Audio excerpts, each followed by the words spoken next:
Hello, everybody, and a very warm welcome to the Scottish Universities Press Fireside event, which marks the launch of our second title, Digital Editing and Publishing in the 21st Century. This is an edited collection. We have 6 co-editors for this, so James O'Sullivan, Michael Pidd, Bridgette Wessels, Orla Murphy, Michael Kurzmeyer, and Sophie Whittle. We're delighted to have so many registrations for the event today and to welcome colleagues from many different institutions and from a variety of backgrounds, especially given this collection has such a broad appeal across different areas: digital humanities and literary studies, information science, media studies, computational logistics, and of course library science as well. A reminder of SUP, so Scottish Universities Press is a fully open access and not-for-profit press. It's been developed by 20 university libraries working together through SCURL, which is the Scottish Confederation of University and Research Libraries. We're really excited to support the launch of this latest SUP book, which is available now openly and freely to download in EPUB and PDF formats from sup.ac.uk. It's also available in print formats. And there's a QR code at the top, and there's a link in the chat as well if anybody's looking to find that. We're really grateful to editors and authors for choosing SUP, but we're even more delighted to have a number of them here to take part today. So please let me do some brief introductions before we get started. We have Professor Bridgette Wessels, who's one of the co-editors of the book. She's Professor of Sociology and Social Inequalities at the University of Glasgow. Her research focuses on the development and use of digital technology and services in social and cultural life. This includes digital services and communications in the public sphere, in everyday life and civic life, and social and digital inequalities. We also have Professor Andrew Prescott, who authored the chapter, The Past That Went That Away, Editing in the Rear View Mirror. He's Honorary Senior Research Fellow in the School of Critical Studies at the University of Glasgow. He was formerly Professor of Digital Humanities at the University of Glasgow until 2019, and was the AHRC Digital Transformations Theme Leader as well. From 1979 to 2000, he was a curator of manuscripts at the British Library. We worked on the electronic Beowulf project. And we also have Dr. Michelle Doran, who's one of the authors as well of the chapter Digital Scholarly Editing and the Crisis of Knowledge Technology. She's Ireland's National Open Research Coordinator, coordinating the activities of the National Open Research Forum and guiding the delivery of Ireland's National Action Plan for Open Research from 2022 to 2030. Michelle's background is in humanities research, programme management and digital humanities research projects. And until 2022, she served as Irish Principal Investigator of the UK-Ireland Digital Humanities Network. I think I could probably have a whole day of questions just about things in your bios to start with, but we won't do that today. I'm also joined by my colleague Gillian Daly, who's the Executive Officer of SCURL and the Press Manager for Scottish Universities Press. I should also mention myself, I'm Hannah Whaley. I'm Chair of the Management Board for Scottish Universities Press. I'm also the University Librarian at the University of Dundee and Director of Library, Academic and Cultural Services there. Now, this book itself that we're going to speak about today introduces a topic and perspectives I'm sure we could spend a huge amount of time all day and maybe even several more discussing. It's been really great to see how well this book has been received so far. The authors urge us to explore the full potential of digital text and digital scholarly editing and question why publishing remains rooted in the cultural and structural logistics of print. The editors have brought together 20 chapters that range from practical design to more conceptual topics, but also engaging with topics around accessibility, queer approaches to editing, and artificial intelligence. This is a conversation born of academia and rooted in creative opportunity for publishing. So I am really excited to get this chat underway. I'm very conscious I'm holding everybody back from that while I'm just outlining a little bit more. So let me tell you before we dive into that about the format for today and how everybody watching can get involved as well. How we'll start is we'll ask some questions of the panel about the publishing process and then guide a conversation about the book itself. But after that, we will be turning towards questions submitted either during registration or throughout the Q&A over the course of the event. So please take this as a call to action now. Start thinking about questions you'd like to ask and post them in the Q&A. We'll aim to get through as many as we can within the time that we have. There's a chat function available throughout the event for any sort of informal exchanges or to alert us as hosts to any issues, but please do use the Q&A to submit questions to the panel, and we'll be working through them. So with that means we can actually turn to the chat and start chatting about the book, which I'm sure everybody is keen that we do. Can I start with Bridgette, please? And can I ask you why it was important for you to make this work open access? Yeah, I mean, I kind of, as you know, there's a lot of attention being paid on open access publishing, but also open access to data. And I think that's really important in terms of value. If we think about it, our research and the work that this book was sort of created through was publicly funded by the Irish Research Council and the AHRC. So there is a sense of kind of giving back to the public. I think it's also really important for democratizing knowledge and encouraging people to engage with kind of work that's sort of valid, it's authoritative, and they can engage with it. Now, we might have all access through the universities, but people leave universities, they might still want to carry on. And when we think of the cost of a monograph, I mean, that's sort of a hard copy, 80 to 120 pounds. Not everybody can afford that. So I think it's democratizing and opening up that space for access to really good research. I think it also fosters much more engagement with research. People sort of check the data, they engage with the debates. So I think it kind of opens up the research that we do to different kinds of audiences. And I think that's really important at the moment. You know, there's all this notion about disinformation, misinformation. And I think what's needed is really kind of authoritative work that people can trust and that they can go to as a check. And I think, therefore, there's a really important role in that.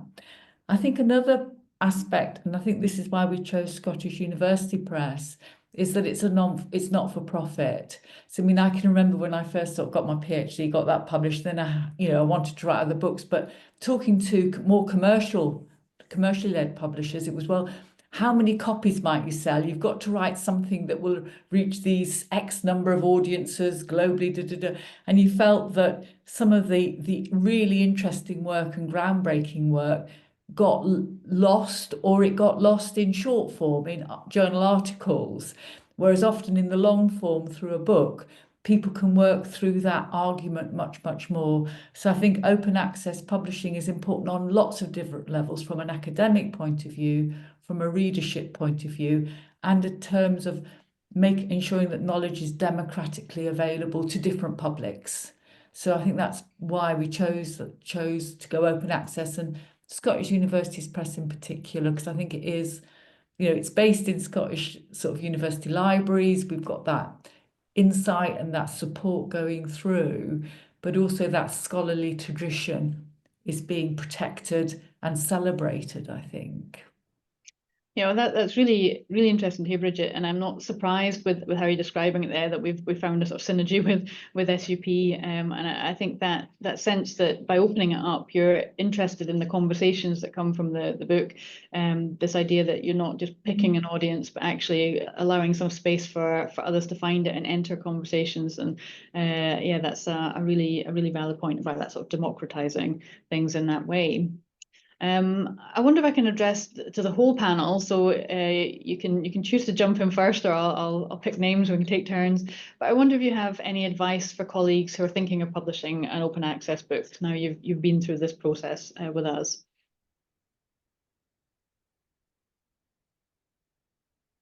I won't jump in. I'll let somebody else. I mean, from my point of view, I found the process, the editorial process, but that tells me a lot about the editors as much as the press, was very easy, very disciplined, and I felt that we were being encouraged to produce work of the highest quality. In terms of thinking about open access, the reason I'm very struck by the way that SCURL, which has been such a fantastic innovator in terms of collaborative projects in the information world over the years, why I'm very struck by this initiative of the Scottish Universities Press is also that I think we got the funding models wrong for journal publication. and that far too much was ended up behind paywalls, and the universities ended up paying for the privilege of accessing their own research. And the business model that's proposed here with Scottish Universities Press seems to me a good way of avoiding the same pitfalls with open access book publishing. So I think it's a very, very timely and very exciting initiative. Yeah, thanks, Andrew. It's definitely a way for us to pursue library-led publishing and understand what that looks like, and how we do that, and what that means in terms of the openness and democratizing that Bridgette mentioned. I think it's sad that we didn't, that the way journal publishing worked out wasn't more library-led. I agree, Andrew. I think that's a really important point. And there's a lot of debate at the moment that some universities are pulling out of some of the really kind of Elsevier and some of those models because it's so expensive. So I think there's something about sustainability, isn't there, in kind of business models for publishing. I think that sustainability is very important. I think we'll come back to that when we start thinking about editions. But I mean, we're all very conscious of the devastation caused by the loss of the British Library's resources during its cyber attack. But on top of that, another important issue with sustainability is financing. And all the university librarians will know that nowadays the bulk of the money goes on the electronic subscriptions, not on buying books. And there's got to be a point where that ceases to be sustainable, given the pressures on universities' finances. And what happens when you lose a major journal subscription is a big issue. Yeah, they're a really, really timely conversation for any librarians in the room, definitely. Michelle, do you want to come in as well on that advice for any colleagues thinking about OA and publishing OA? Yes, so just first of all to say thank you very much for inviting me to contribute to this morning's panel, and congratulations to each of the editors.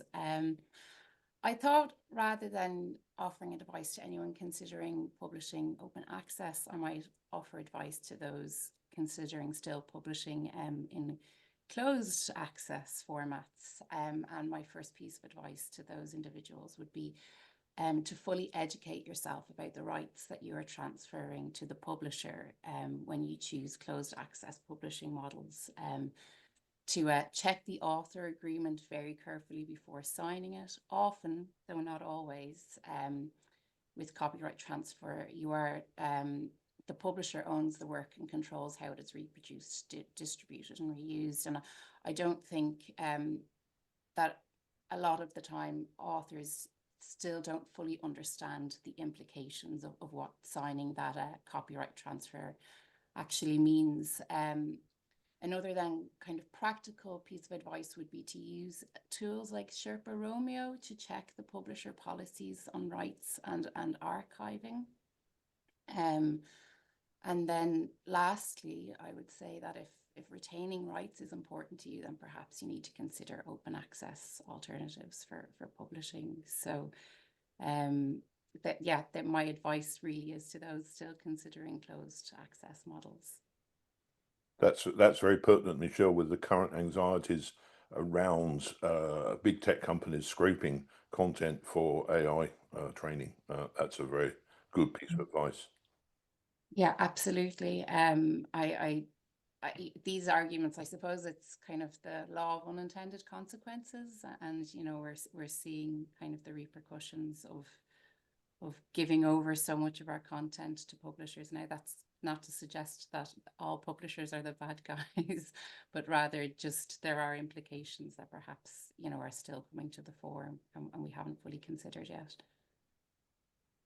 Michelle, that's really practical advice for people. So I like that idea that there are tools, there are ways to inform yourself, and that we are all, as Andrew's saying, seeing the longer term landscape that's emerging from some sort of historical publishing patterns and loss of rights that have occurred. So yeah, I like that line of very guided advice, but to people not thinking of a way yet as to where to look. The other practical thing that people might consider who are thinking whether or not to go open or closed access, which I don't think is increasingly taken into account, is that if you went closed access, it might be because you have an enthusiasm for a printed book of a particular type. And I think the authors aren't aware of how many publishers are now exclusively depositing legal deposit copies in paper places like the British Library in electronic form. So given that many university libraries now increasingly only buying ebooks as well, very, very few people might actually buy the physical book. And if your publishers that you're thinking about go down that route, again, open access has a lot to commend it. Yeah, thanks, Andrew. I think, as Bridgette mentioned, the cost sometimes prohibitive of print books. It's another factor that's been very much on our mind at SUP about having the option of formats, but that being within a more reasonable sort of financial bracket.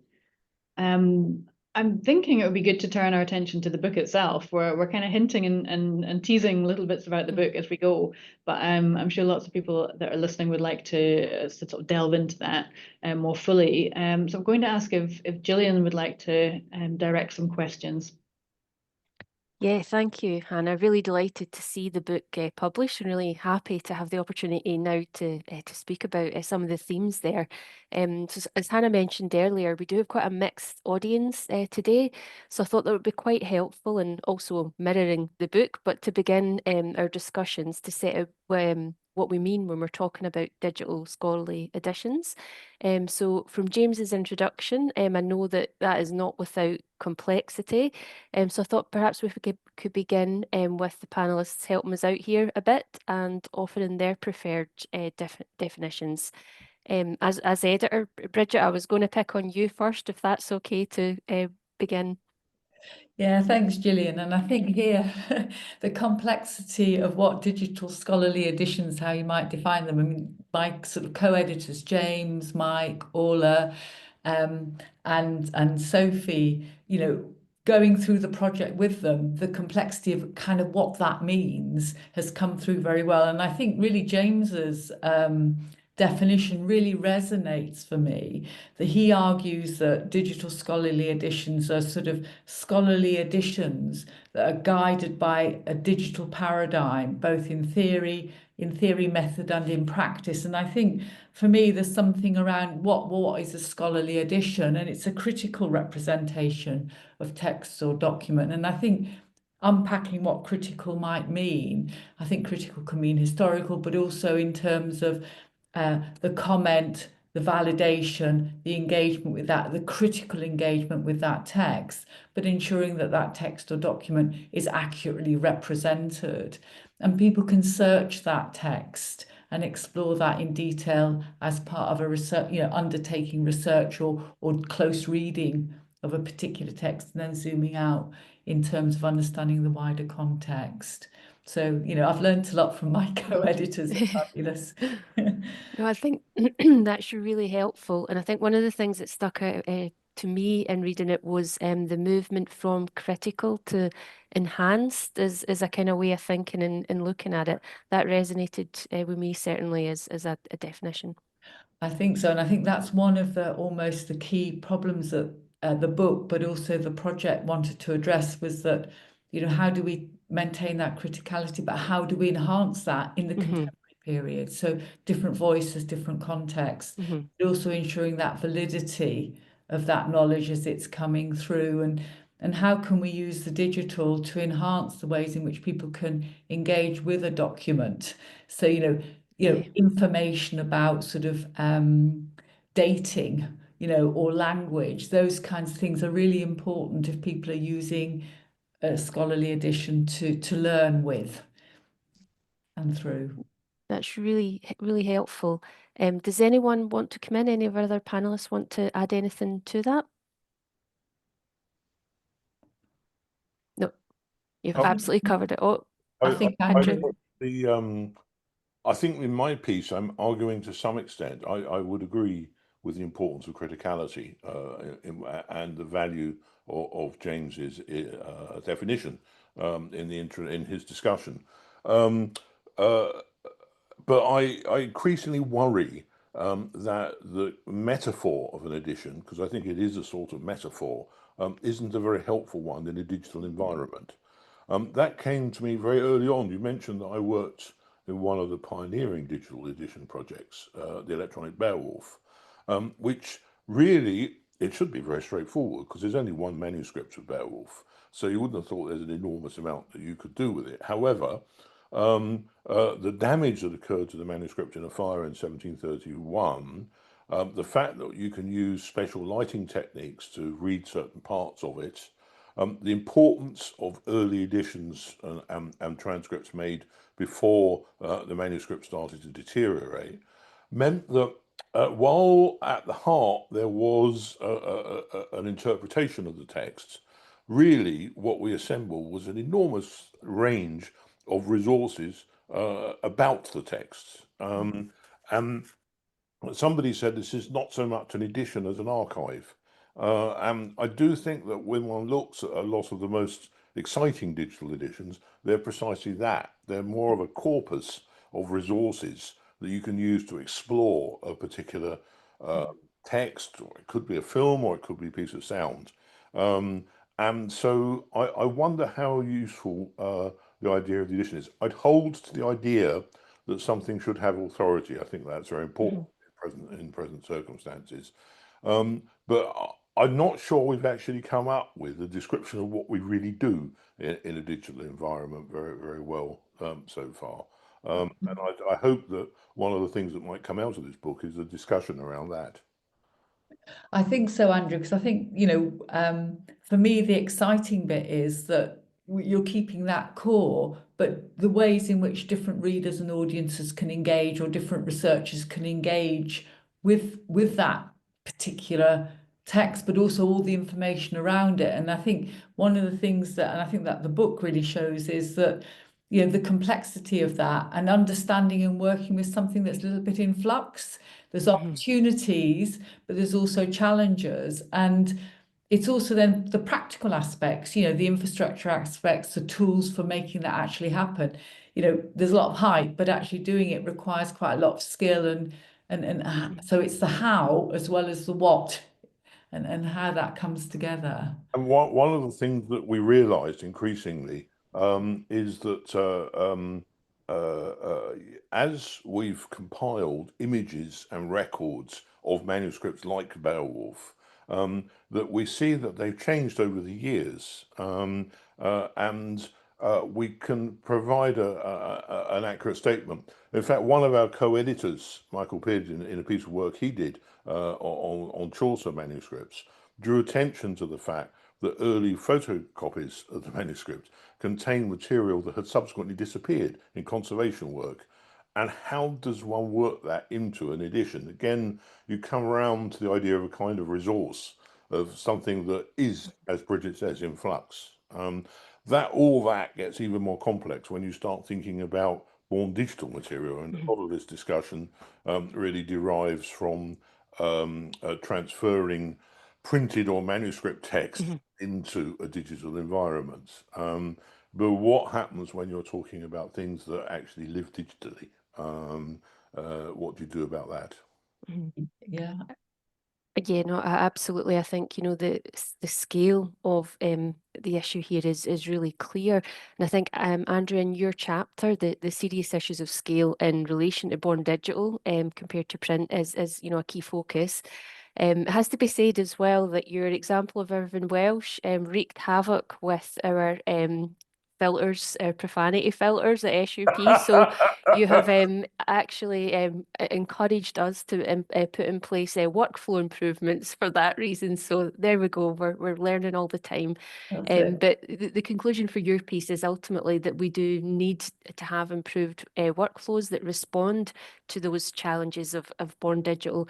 And I wonder if is there coordinated work going on already to develop consistent workflows? Well, you had some very good examples in the book that I was very pleased to learn about. Gabor Toth's discussion of Holocaust testimonies is a wonderful example of how digital affordances can enable us to approach very, very large quantities of material and look at those in different ways. And I was also very struck by Peter Boot's discussion of the visualization of court records in St. Louis, partly because I've got very interested in court record flows here, and that's the record flow. I think the workflow. I think I'd single out. The National Archives in London has a project called Find Case Law, which is a workflow for digitally transferring judgments, for example, from the Supreme Court into pretty well instantaneous or very short term online publication, so that, for example, the recent Supreme Court judgments on gender equality, the judgment was immediately published in both a press format and in the full judgments, and that was made available via Find Case Law. So it's an interesting workflow. The intriguing thing about that comes back to authority again, because that you'd think that's almost a kind of pure, uninterrupted workflow, but the Supreme Court also has its own YouTube channel, and the YouTube channel shows people reading out the justices reading out the judgments. And if you take the gender equality example, that's very intriguing, because there's the full judgment and a press version available on the website, but the version that's read out in court is different again.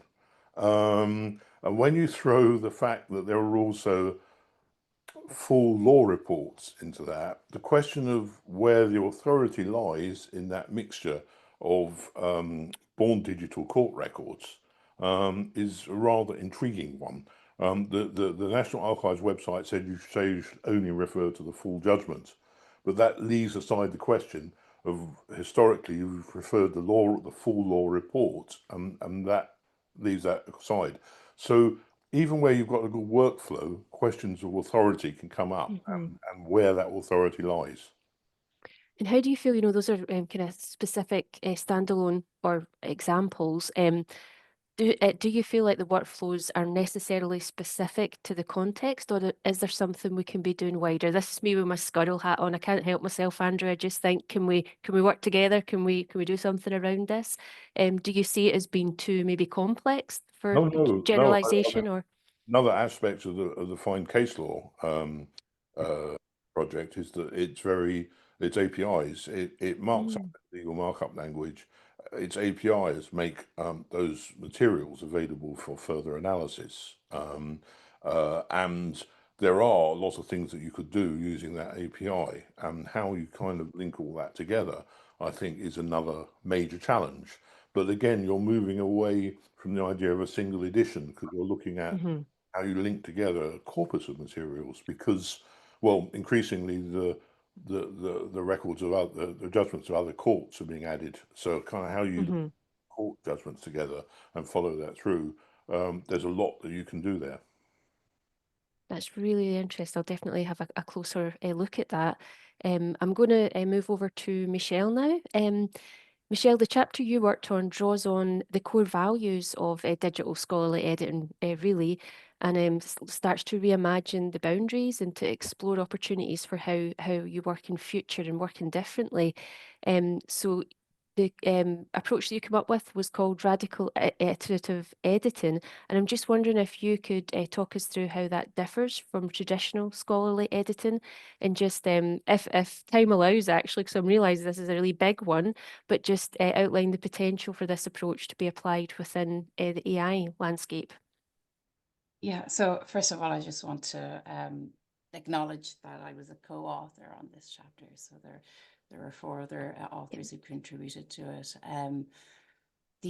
I've always been very fascinated with the idea of authority, and I think, as Andrew's comments have just demonstrated, the kind of issues and challenges and signals of authority, they pervade every part of the editorial process, be they traditional kind of analog based scholarly editions or digital scholarly editions. And so in the kind of this approach of radical iterative editing, the term radical then points to the possibilities that come from using digital tools and working in digital spaces. And they include kind of fully acknowledging that editing is a subjective process. So working from that basis and making it explicit and opening up the process of creating knowledge and making it more transparent so that both readers and editors can understand how decisions are made. And that perhaps from when you reflecting on kind of definitions of digital scholarly editions, this openness is potentially one of the most powerful impacts that comes from using digital technologies.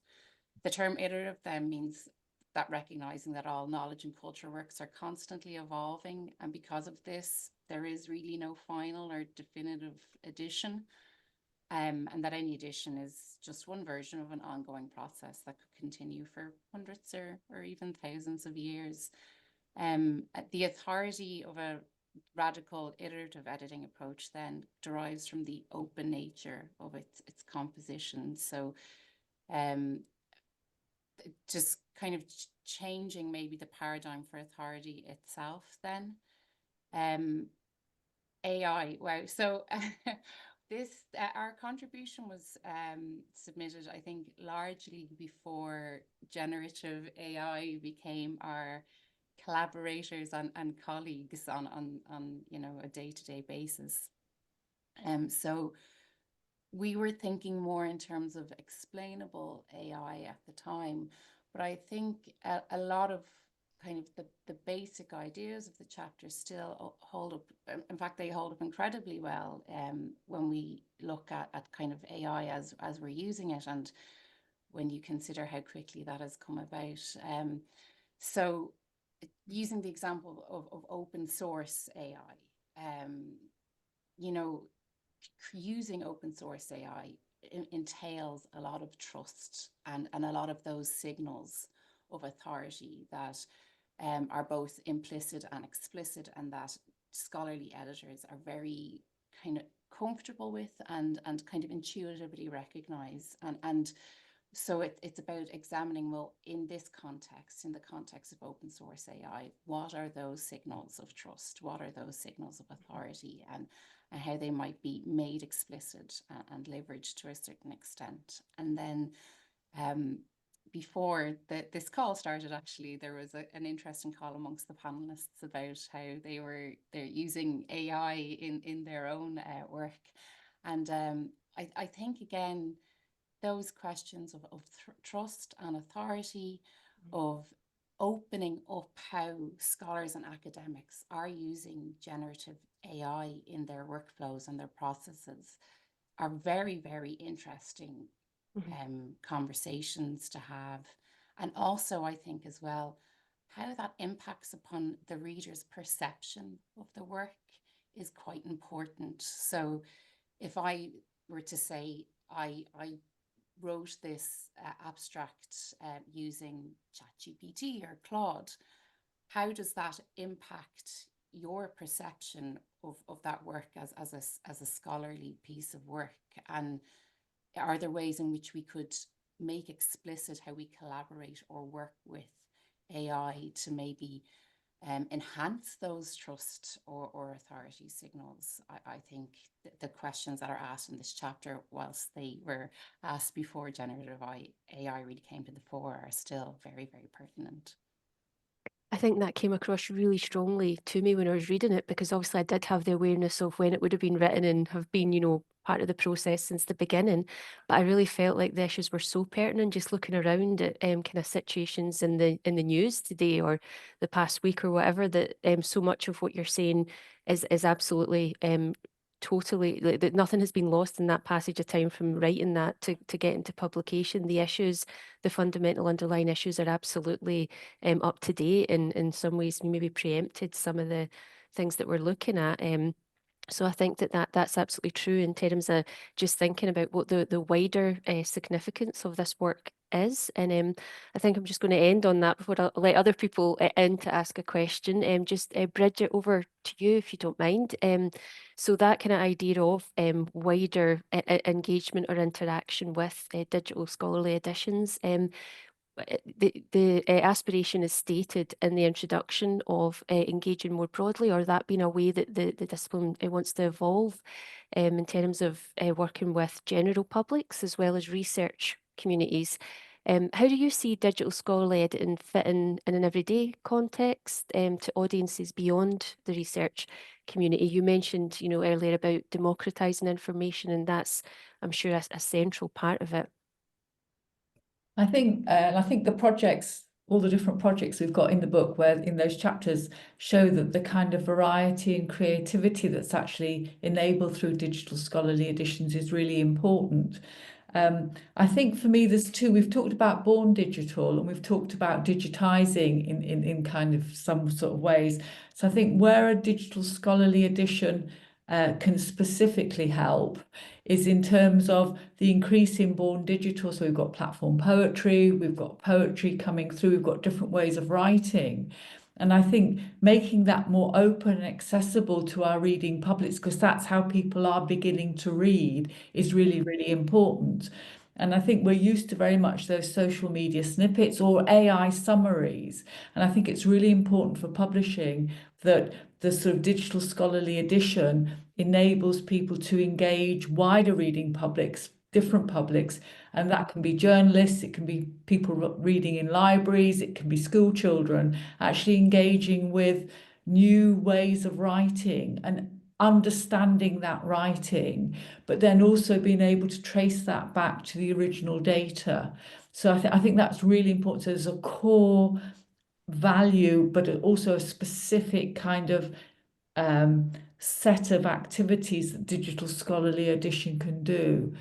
On the other hand, it's also about opening access to very established literature. So looking at Chaucer, for example, and the work being done by Michael Pidd and his team around sort of the Pardoner's Tale was looking how can we use AI to enhance the reading of Pardoner's Tale, make it more accessible. And I think there you've got that notion of we've still got those, if you like, the canon and that literary tradition through which our language develops, through which how we read develops, and being able to widen access to that in an understandable way, but also in an inclusive way. There's now tools whereby people can ask questions from that and feel they're engaging with the text. And it's not something that they're taught in the classroom. You can only access it via printed format and codex, but there's nobody to discuss that with. So I think in terms of the value, it is actually supporting our reading publics to be critical, to engage with different kind of texts and to understand the right, how we write, the forms and content through which we express ourselves. And I think that is part of a broader education, and that critical ability to assess data, AI summaries, and actually other written texts in a critical way is important in terms of understanding, truth, fact, information, misinformation, but it's also part of who we are, how we engage within our culture and in our society. So I think it's part of the fabric of how we live the lives and how we make decisions about what's important. So I think it can open up, but it doesn't just open up access, it opens up engagement, and it enables different voices to come through. So for instance, there's a chapter by Calando around, different kinds of voices around sort of queer publishing and queer voices coming through, but enabling that not just as something that's written, but as a way of engaging with those discourses and those narratives. I think that's really important. And I think it also, as another chapter talks about, it's a seamless engagement. So people can start to engage with those conversations and those narratives from wherever they're sitting. And I think that's really, really vitally important. Yeah, no, that's kind of where I was thinking there as you're talking. I'm thinking about as a young person not having had access to that at school because I'm far too old, but like thinking about, as somebody who would have wanted to explore literature myself and not having anybody who really wanted to go on that journey with me, but like having that as a support, having those kind of external, sources being brought in, having that as a resource, being, like you say, a substitute for that conversation in life. So I feel like there's almost even an inequalities impact within that, in terms of the things that maybe you don't have socially in your life being brought in through this, which I think is really is something that strikes me as significant. Yeah, and absolutely. Colleagues here at the University of Glasgow kind of looked at the reading poetry and the fact that many people felt that was quite alienating. But actually, if there's a way in which people can start to engage with those texts, Yeah. if we think about contemporary poetry, but also going back to, say, Chaucer's tales, there's a sense of, if we think about art, the way languages develop, and understanding that history of, say, art language or literary forms and content gives people a richer way of engaging. So in the project, we talked to students in the US and the UK engaging with Chaucer. They had to understand Chaucer, the language, form and content and characterization. But what was interesting, it was that active learning where they were then reflecting on the debates about Chaucer in the contemporary period. And so it was that critical engagement that they could reflect and almost gain more insight into the debates of the contemporary, as well as going back historically. So I think when we think about text, when we think about reading, we're engaging in it. It's an active process. And I think digital scholarly editions, if we keep shaping them in the way that, some of the creativity happening in that sort of field, because I think it's an interdisciplinary field that has to come together, we are opening up that resource for that engagement with literature and other kind of art forms.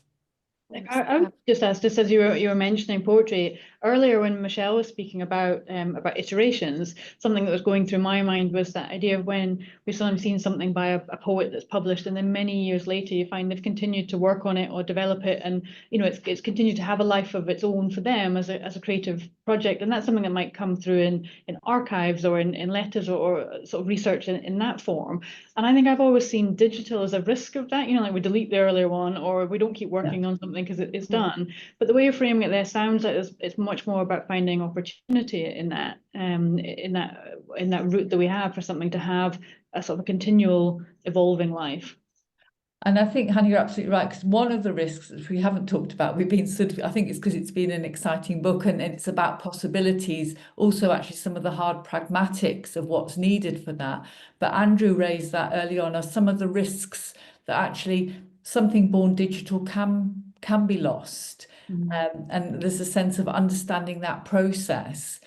Work we did with Anne-Marie, a poet in Ireland, with James's team, she spoke very much how her work started digitally, and how that evolved, then it became the written word. But I think you're absolutely right. It's being able to trace that creative process. Yeah. And of course, there is then back to that sustainability aspect.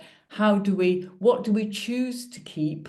And what gets lost, and how, and Andrew's talked about some of those things that have got lost. So it's that critical sort of engagement and decision making about what we keep and what might get sort of buried away somewhere, which digitally is probably more difficult. When we're talking about more digital materials, bear in mind, which I think it doesn't actually get discussed in the book, but it's a very important sphere. If somebody is writing in Word, there's a heck of a lot of metadata going on underneath the hood that tells you a lot about how that person is proceeding, when they're making changes, the sequences in which they're making changes. To do that, you need a fully forensic copy of the Word that preserves all those underlying things that we don't usually think about. And to my mind, that's just as important component of an edition of something like that as our discussion of the nature of manuscripts or illumination or any of those other physical features of the pre-digital texts. So there's a forensic requirement there that we don't probably pay enough attention to. And that's very interesting. I mean, that's definitely in my train of thought where I'm interested in creative practice. So it's not just about the text and the end analysis of that, but it's about how do we understand, what went into it and at what stages, and how we continue to learn and understand that. So yeah, that's really interesting line we've gone down there. Thank you. There's another thing I would add to the discussion here about authenticity, that my background's very much in editing historical records rather than literary records. And with historical records, we're always concerned with dealing with bulk. So that, for example, for a lot of the material I use, the medieval records, we had this curious thing called a calendar, which is an abstract of the record. So the original document might be 2,000 or 3,000 words long, and it's reduced to a paragraph and published as a calendar. And that's an integral part of the process of historical editing. We look for that to be reliable, but it's never going to be the same words. But it's astonishing how, with printed calendars, how far people take those almost as if they're original sources, even though they're abstracts done by somebody in the 19th century. We could envisage, calendars have been revived by the available digital editing. We could envisage a method whereby we could now handwriting recognition of the sources, which would then produce enormous quantities of text, and we could use AI to produce the calendar. We'd want to be transparent about the process by which we were doing that.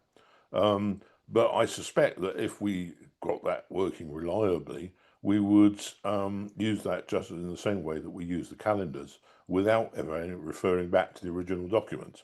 And those issues of bulk are ones that loom very large in the historical field.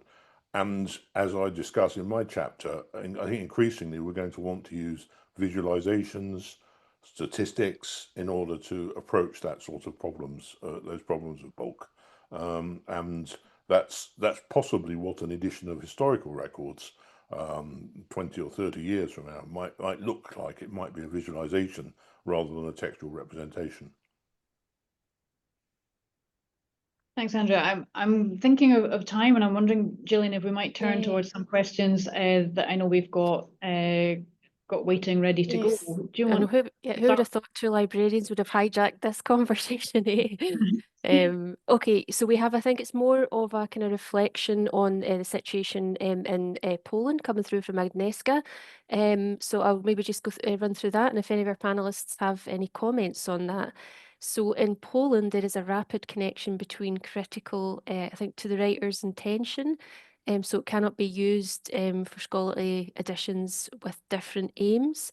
And so struggling to use critical as a synonym for scholarly, and case studies that were not only about finding ideal copy text. Is that any comment or thoughts on that one? I don't know if it's a problem.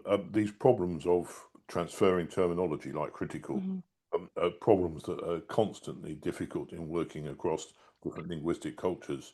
One issue I always find very problematic in working with European colleagues is their insistence on the term scientific, which where I would regard it as scholarly, and talking about the state of science. That doesn't really quite work for me. So that I think that those terminological problems are very important. And there is a problem. We know what we mean by scholarly and critical in that context. And I think we all know in our hearts what we mean, but our terminology doesn't quite align with it. I think so, and I think it's that, you know, the different European traditions come through when I've worked sort of, and also globally, but I think that language and understanding that language, so probably one of the things that we need to be looking at is, you know, as the book shows, actually defining what a digital scholarly edition is complex anyway, and I think things are opening up and in flux, so maybe this is a time for different European countries or different European libraries. I mean, is it a job for libraries, but where we can come together and start to actually unpack what these terms might mean. I think that's really, really important. And a digital scholarly edition has the potential to open up the space, possibly more so. So there is opportunity there, but it's not easy to solve. Well, we do love a controlled vocabulary in libraries, so that's right. Maybe we can contribute there. But no, I think it is really it's an interesting point about whether when we're all trying to converse, if we're speaking about the same things or different things based on based on the language. If I could add, sorry, just Yeah, that please, the Michelle. use of specific language can be quite political as well. I'm the National Open Research Coordinator. That's very deliberate, that it's open research and not open science, kind of just reflecting on what Andrew was saying about kind of the state of science, for example, that it doesn't quite resonate with arts and humanities researchers. So there is just a political component to the use of certain terminology and languages as well. Thank you, Michelle. Just before you jump in, Gillian, I'm just going to do a call out to our participants, people watching, that this is a good chance. If you've got a question that you have in mind or you've been considering, do pop it in the Q&A so that we have a chance to pick it up before we're reaching the close of the session. So if you've got something coming to mind or that you've been sitting on as we're chatting, wondering we'll get to it, do ask it now so that we can pick it up. Sorry, on you go, Gillian. Yeah, no, I was just going to say we do have another question that's come in on chat, noting that the session is timely. The question then is, how do we determine which sources are authentic, information being, available everywhere? And as Andrew's rightly pointed out, some information may become distorted as it circulates across different publications, be it that some parts are removed, others embellished or rephrased. So this whole question about authenticity and how we determine that. I think sometimes we're rather naive in our belief as to how we can promote authenticity and reliability in the digital environment. I wrote a piece, which sadly has never been published, on the controversies around the birth certificate of Barack Obama, which is very interesting for me because that's fundamental source criticism if one's thinking about birth certificates.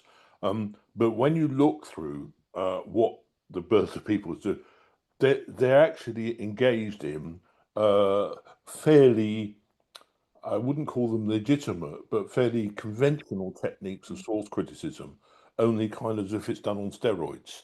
And the arguments are all very positivistic. They're all based in the evidence. They're based in the primary source, but they're over-reading it and they're over-criticizing it. So they are based on authentic evidence, but they're reading things into the evidence that probably aren't there. And a lot of it's often around what our critical structures are and how that works. The whole issue of reliability and authenticity is just a huge one in this sphere. And I think, Michelle, I don't know whether you wanted to pop in. Yeah, absolutely to agree. I really liked that expression kind of about as digital scholarly edition is not just one about open access, but rather about open engagement. I thought that was quite a powerful description of them.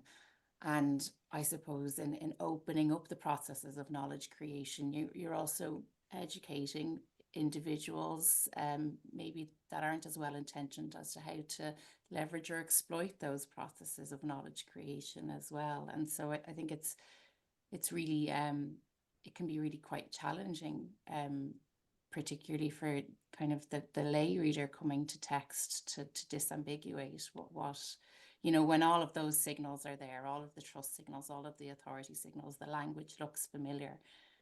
What exactly is authentic or authoritative? I think those questions are really quite hard to answer, as Andrew said, in a digital environment.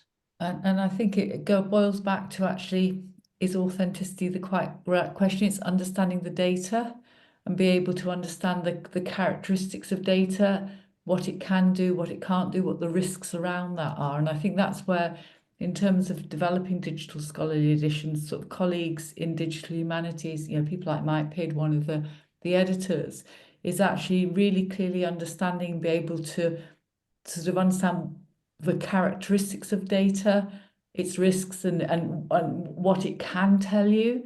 And I think then another important part of a digital scholarly edition or sort of editing going forward is having transparency around different sources.